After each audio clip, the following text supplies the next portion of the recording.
Good morning, Aleïd, elle étudiera aujourd'hui le Nishmat, Rav Shmuel ben Binyamin Zeev, Rav Asher ben Binyamin Zeev, et Avraham ben Rivka. Si vous souhaitez vous étudier une prochaine étude du Mishnah.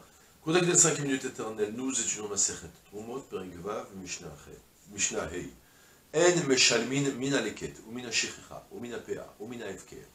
ולא ממעשר ראשון שנתלה תרומתו, ולא ממעשר שני והקדש שנבדו, שההקדש פודה את ההקדש, דברי רבי מאיר והחכמים מתירין באלו. On a une nouvelle Mishnah en rapport avec la consommation de Trouma qu'on a mangé Beshogeg. Lorsqu'on mange de la Trouma Bemezid, on est chayav mitav des Shamaim, et en Israël qui mange la Trouma Bemezid consciemment, volontairement, eh bien il est passible de mort par le ciel, chayav mitav des Shamaim, mais par contre, soit s'il a mangé Beshogeg, alors il doit apporter une kapara. Quel kapara il doit faire? Il doit rembourser le capital et rajouter le cinquième, d'accord? Pour le moment, on a répété plusieurs fois. Il y a maintenant une halakha spéciale. On a déjà évoqué que lorsque tu rembourses, tu ne dois pas payer avec des fruits de Trouma. Tu dois prendre des fruits qui sont choulines pour les rendre Trouma. On a une Mishnah qui va nous apprendre maintenant plein de conditions de fruits. Quel type de fruits choulines tu peux prendre. En fait, les deux Mishnah, on va s'intéresser à ça. Dans celle-ci et la prochaine. Notre première Mishnah, d'abord, elle va s'intéresser à savoir une règle générale. On la pose déjà d'avance, comme ça on va voir que tout tourne autour de ce même principe. Il faut, en théorie, le fait que la Torah, elle impose de rendre des fruits choulines qu'on va rendre trouma, c'est pas juste des fruits choulines. Il faut des fruits choulines qui étaient aptes à devenir trouma. Ouais, c'est une première directive. On peut déjà s'arrêter là et réfléchir et donner la première série de la chôte qui va être évoquée. Des fruits qui étaient aptes à devenir de la trouma, c'est-à-dire des fruits qui étaient initialement, regardez, lorsque j'avais engrangé maintenant mes 100 kg de fruits, en théorie, je pouvais prendre n'importe quel fruit et dire que c'est lui qui va être de la trouma. Donc chaque fruit, il est apte à devenir de la trouma. Alors c'est vrai que finalement j'ai prélevé que la trouma, elle soit là-bas et tout ça, ça va devenir choline. Mais puisque c'est des fruits qui étaient aptes à devenir de la trouma, alors c'est des fruits qui sont aptes à être rendus en dédommagement, en capara, pour le fait que j'ai consommé de la trouma. À exclure, trois choses déjà. Leket, Shichecha, PA, même 4, Efker. Leket, Shichecha, PA et Efker. C'est quoi le leket? Ouais, En Meshalmin Mina Leket, ou Mina Shichecha, ou Mina PA, Mina Efker. Leket, alors, c'est trois sortes de dons qu'il faut faire pour les pauvres. Leket, c'est ce qu'on avait appris lorsque tu cueilles, qu'il y a un épi qui reste planté, tu le laisses. S'il reste un seul, jusqu'à deux, mais pas trois, on avait appris tout ça dans le Sechet PA.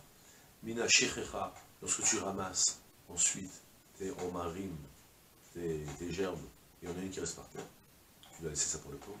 Mina Pea, le 60e du champ qu'il faut laisser pour les pauvres. Donc on a trois sortes de dons qu'il faut donner aux pauvres.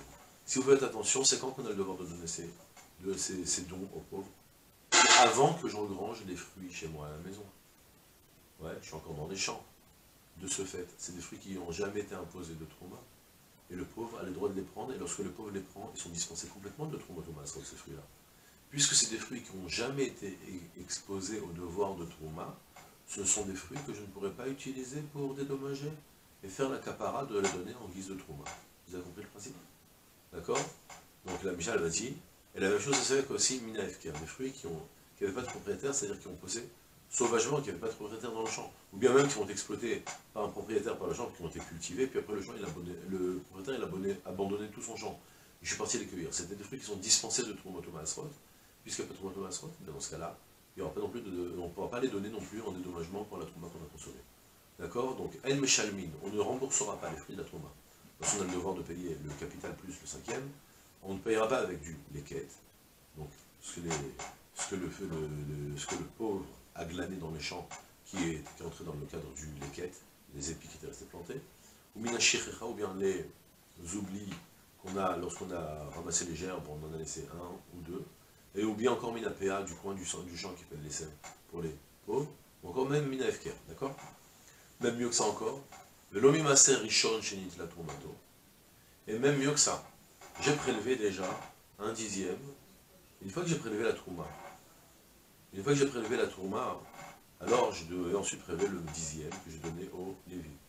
Le Lévi, il a pris ça, et de ce qu'il a reçu, du dixième qu'il a reçu, il a prélevé un dixième du dixième pour le donner au Kohen.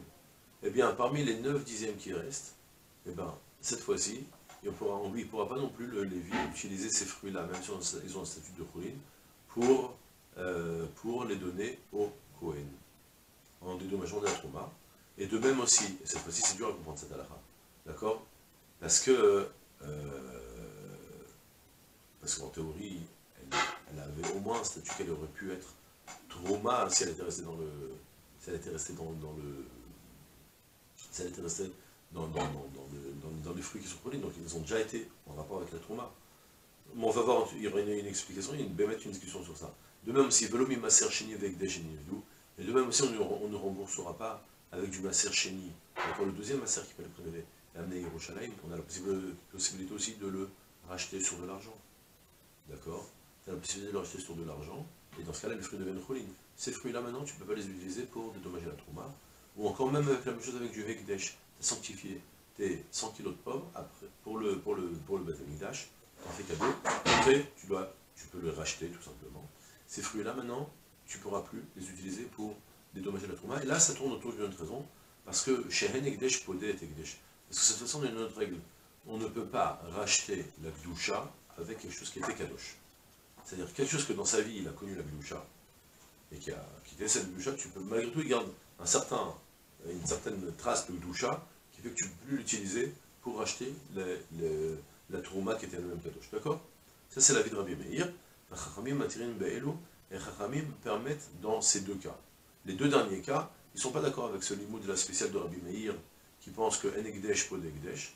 Ils pensent que non, c'est pas grave. Dès que c'est redevenu Choulin, ça devient profane, tu peux les utiliser. Maintenant, sur le Maaser Rishon Shenitla Trumato, alors, c'est bien que je ne sais pas l'expliquer.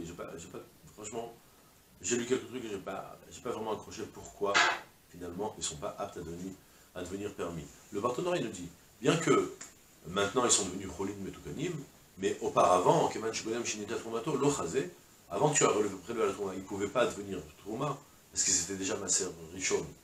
Le problème, c'est qu'ils étaient Maser Rishon, mais ils étaient aussi... En fait, ils sont passés, c'est ça la raison.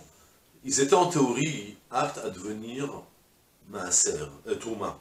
Mais dès qu'ils sont devenus Maaser, eh ben, ils ont été retirés complètement de la possibilité d'être Trouma. Ils sont maintenant rentrés dans la marlaka du Maaser. À ce moment-là, ils ne peuvent plus devenir Trouma. Ils ont un moment où ils ne peuvent plus devenir Trouma.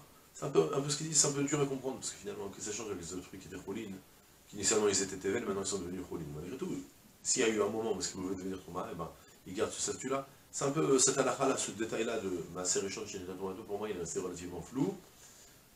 Voilà, on a fini la Mishnah, c'est tout pour aujourd'hui. Je souhaite une journée pleine de Hatzlacha, Kol Tuv, c'est là.